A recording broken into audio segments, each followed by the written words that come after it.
Stories of Impact brings back some of our favorite conversations this season. Here's one from last year, when we got to hear Dr. Adam Cohen, Dr. Arielle Levites, and OneTable founder Aliza Kline about a research project into the effects that rituals like Shabbat dinner and breaking bread more generally can have on social connectedness.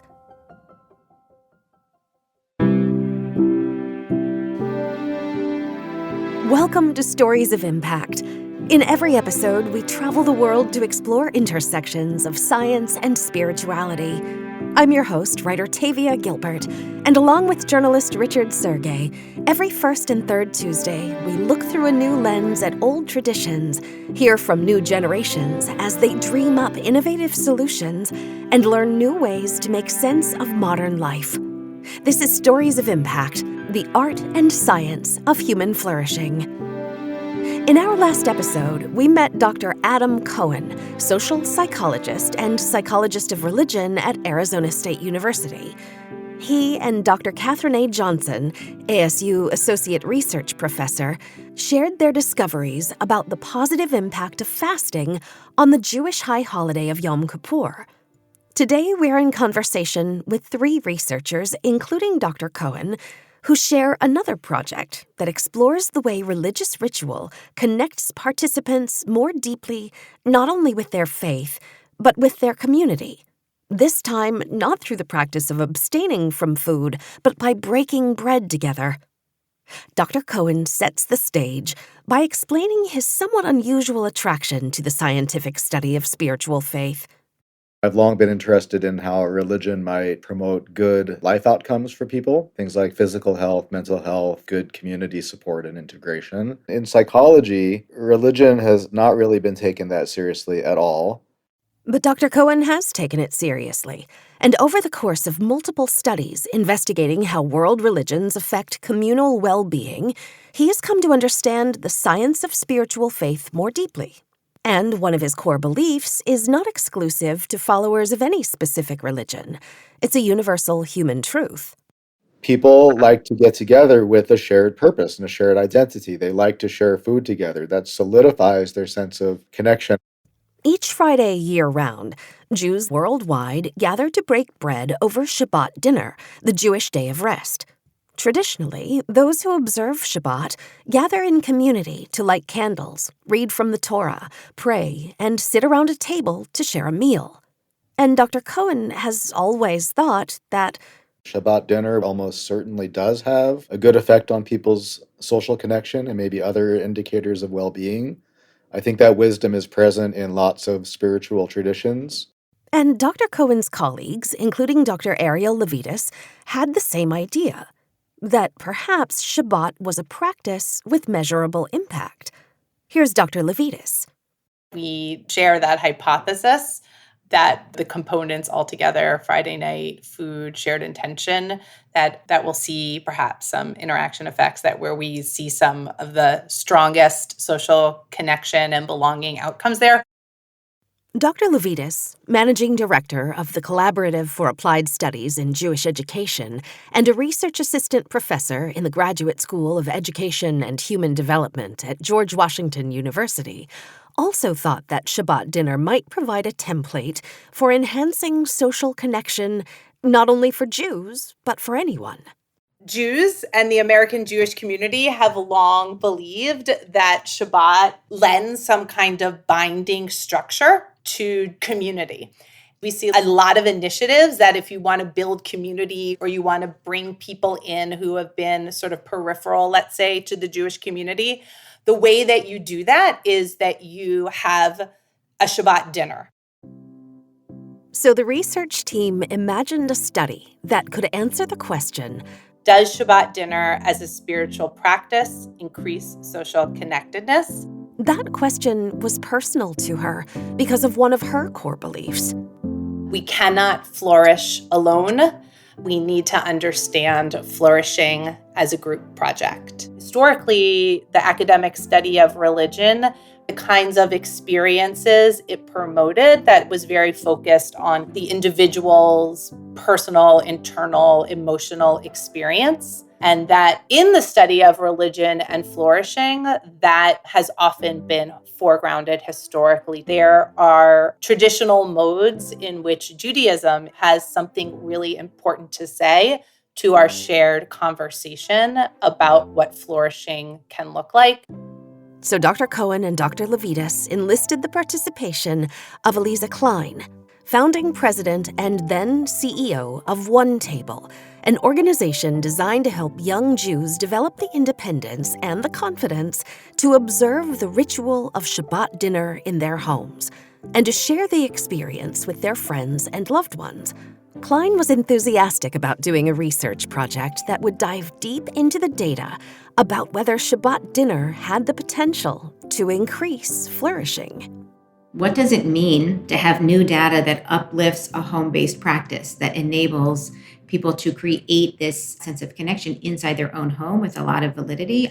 If we actually have data that can say, you too can create this, and people will leave potentially with a stronger connection to each other and to your greater community, then maybe it helps other institutions have permission to think more creatively about how their members are engaging with each other, just maybe not on their property.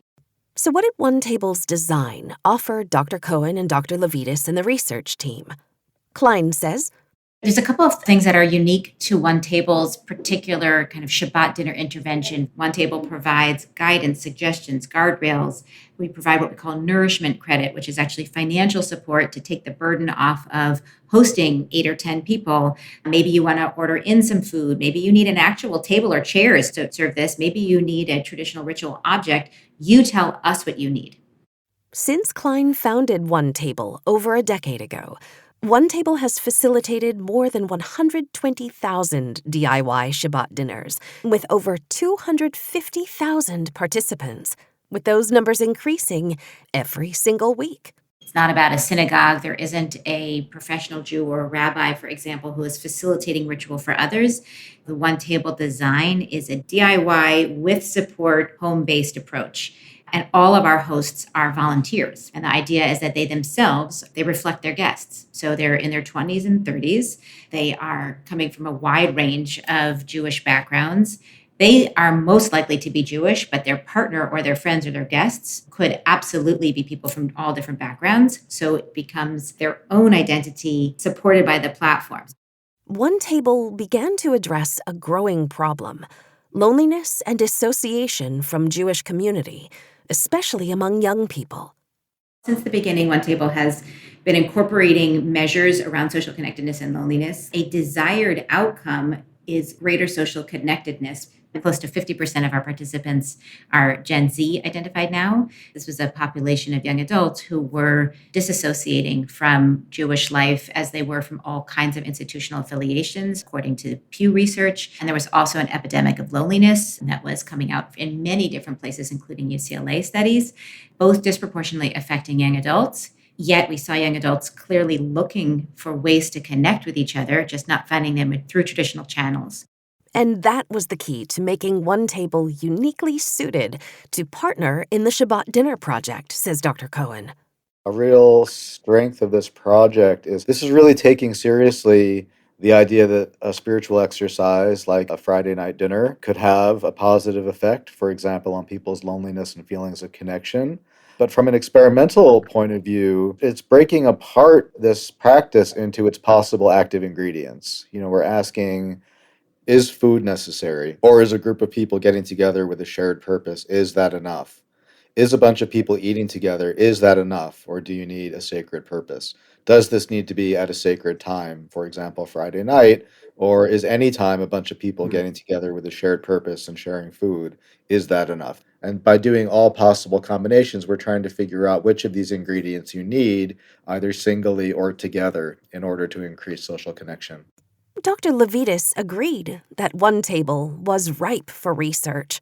There's something about Shabbat dinner that helps us connect is, I think, a working hypothesis that's actually shared among a lot of people who work in the Jewish communal sphere. People who aren't Jewish and are designing programs around shared meals actually also share that hypothesis, that there are other programs that exist right now in this building civic dialogue space or providing interfaith opportunities, all these kinds of initiatives, a lot of them actually had experiences of a Jewish ritual meal. Sometimes they cited Shabbat dinner, sometimes they cited a Passover Seder, but they had some experience of a Jewish ritual meal, even if they themselves were not Jewish, that they thought was powerful. And I think that they've been quite respectful in how they've interpreted that to inform the design of their own programs.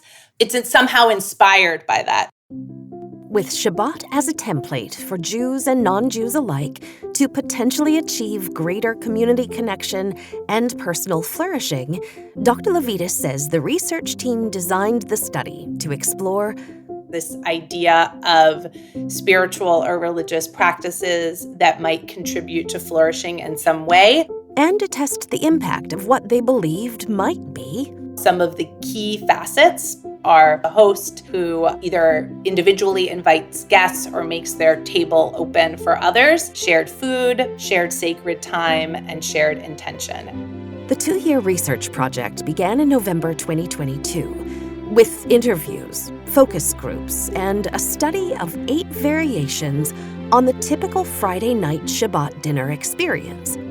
What did Kline hope to discover when the team began the project? When they had a wonderful, meaningful Friday night dinner with others, and then understanding the barriers that keeps people away from that, and then designing solutions. And Dr. Levites' hopes? I went into this study with the assumption that we'll come out at the other end with something useful to say to people who are in the work of Jewish engagement, to people who are in the work of interfaith dialogue, to people who are in the work of civic engagement. And so we did try and think really carefully about how we built this so that at the end we could use what we learned to help lots of kinds of communities grow and contribute to social connection. Kline wanted to learn more about the science behind the ritual, a ritual she'd thought deeply about for years. There is something that is a sacred act of breaking bread. In the Jewish tradition, we say a blessing over the bread, really thinking about the role of the breath of life that was inspired, where the seeds grew and how it cultivated and how we partner with God to bring this bread forth. And whether people are thinking about the full intentionality of that prayer, or they're just saying, actually breaking bread is a sacred act, so much that we have blessings around it, there is an understanding. That piece is very powerful. The table is an opportunity where everybody is equal. All right, when we're standing up, we have tall people and short people, and we have all different sizes. But when we're at the table, it's an equalizer. A round table is even better because there's an opportunity to be able to kind of lean in and share that creates an elevated experience. Religiously, the table is also the image of the altar. When the temple was no longer the central place for sacrifice in Jewish community experience and practice, we're now on our own without the temple. The table itself actually becomes that altar. So there is a whole rich and sacred tradition about the table. I mean, there's so much there to be unpacked. And I don't think you have to go quite that deep to enjoy the feeling of being at a table with somebody, but it sure is there if you're ready for it. Did the research project back up her assumptions? One of the things that we have learned is that, and especially it's articulated so clearly from millennials and now Gen Z, which is the population we're really focusing on right now, is that social gatherings can actually be sources of anxiety. There are a lot of barriers that keep people from showing up at something and then navigating that space. What else did the research uncover? Dr. Levites says, we found that there are more improvements to participating in a Shabbat dinner than doing other social things on a Friday night alone. On some of the measures of loneliness, people marked themselves or assessed their state of being as less lonely than it was on the pretest. For some of our measures of social well-being and connectedness, they marked themselves as feeling more connected to others or more of a sense of belonging after than before. So when we are talking about more improvement, we mean people feeling less lonely, more connected, and feeling a greater sense of well-being. We actually did not find anything that seem to have a significant effect on being the primary driver or like a key driver of those improvements.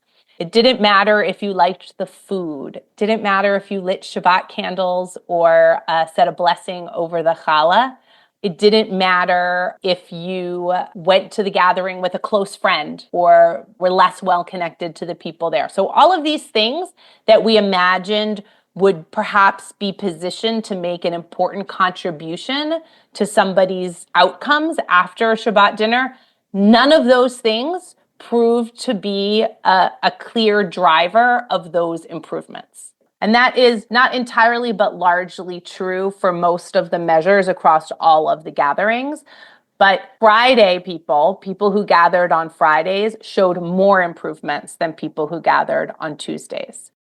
Participants may not have cited the quality of food as a factor in whether or not they felt less lonely, but Dr. Levites was still surprised to discover that food could be a barrier to a fully flourishing Shabbat dinner.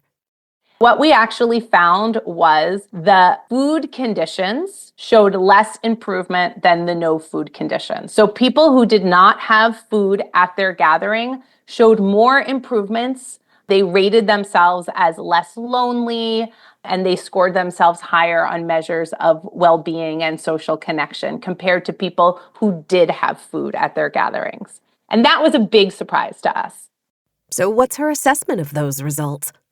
My interpretation is actually that it's probably a lot of things all together, meaning that there is no silver bullet and there is no hack. This study would suggest that it's the whole package of Shabbat dinner that matters, as opposed to any one individual piece that you can easily pull out.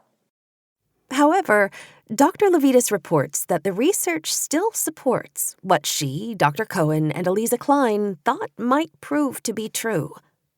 In its sort of whole form, with integrity to actually what Shabbat dinner is on a Friday, with food, with people being able to make the choices about what it meant to welcome the Sabbath with their friends, then we actually did find more improvements for that group in our measures of social connectedness than for people who did other things with other people. It does seem as though, yes, Shabbat dinner is a lever for social connectedness. It's exciting that the research substantiates long-held assumptions about religious ritual. Shabbat dinner is meaningful for building a sense of social connectedness, for mitigating loneliness, for improving belonging. That actually is bearing out in our research. So gathering on Fridays and Shabbat dinner both seem to demonstrate a greater capacity for improvements in terms of your orientation or feelings about humanity. So they're good for sort of sparking a warm feelings about all of humanity, and actually surprisingly less good for developing feelings of connection and belonging to other Jews. Less good. That was another surprising finding. The reason, says Dr. Levites, is that Shabbat dinner provided a space for Jews to bring their authentic selves and to take some risks in how they related to others across the table. And that's not always comfortable. We actually asked people all of the things they talked about on their Friday night with others, right? We know that already Shabbat dinner is a place in which feelings about challenges associated with October 7th, including anti-Semitism and Israel-Palestine, that's a place where that actually surfaces for people and plays out for people. And people talk about different things at a Shabbat dinner than they talk about in other kinds of social gatherings. So there are three things that people talk about at a Shabbat dinner that they don't talk about at another kind of social gathering, and those things are Jewish identity, Israel, and anti-Semitism. That's probably not shocking that those things are more likely to show up at a Shabbat dinner, but I think it can point to the ways in which the conversations at a Shabbat dinner can bring up feelings that are very intense, can bring up disagreements, and surface potentially polarizing ideas. And so people are talking about hard things at a Shabbat dinner. And I think that is another thing when we think about how Shabbat dinner is not just a Friday night, right? It's not just that it has more improvements. It does a better job of mitigating loneliness. It increases social well-being more than other kinds of things. It's also a venue for different kinds of discussions, and those are sometimes hard discussions. What will the research team do now that they have their findings? Dr. Cohen and Dr. Levites will continue to study the intersection of science and spirituality and to look for practical interventions that can be scaled to help individuals and communities flourish. And Kline? We're now experimenting with older adults to see what it looks like to actually help them. Those who are at the stage of life where if they had kids at home, they no longer do, maybe they're empty nesters or transitioning into retirement. Now, older generations are also moving, sometimes to be near their kids, and they are starting a new stage of life with the same lack of rootedness that the young adults have. So we have started experimenting. We're calling it Together at OneTable, and it is specifically designed for people who are in this new stage of life. Some of the same exact barriers that were uncovered when we designed this for young adults are also showing up, right? Some of the same concerns that we are trying to figure out, okay, how do we help someone go from the motivation to meet people and have a really beautiful, comforting, welcoming, intellectually rigorous Friday night dinner in someone's home? How do we go from the concept to the practice, to the reality of it? In the future, Kline hopes that the Shabbat dinner study allows organizations like OneTable a framework to offer the enrichment of Shabbat to more people, whether or not they identify as Jewish. This study, to me, is incredibly exciting because there's been a lot of movement in terms of understanding social isolation and disconnectedness.